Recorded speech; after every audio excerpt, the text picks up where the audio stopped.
Remaja asal Pinrang, Sulawesi Selatan jadi sorotan usai videonya pamer mobil baru tersebar luas di media sosial.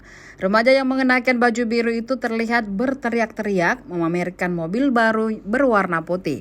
Ia terlihat mengenakan kacamata di kursi sopir, didampingi teman wanitanya di kursi depan. Dikutip tribuntimur.com dari akun Instagram @makassarinfo, Minggu 21 Mei 2023, si pria memutar musik keras dari dalam mobil.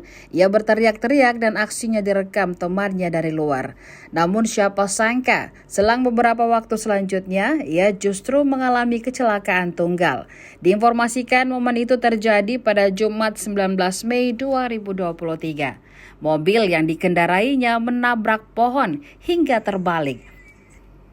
Detik-detik kecelakaan itu pun terekam video amatir warga. Dalam video tersebut terdengar tangisan histeris diduga pengemudi yang mengaku takut dimarahi ayahnya.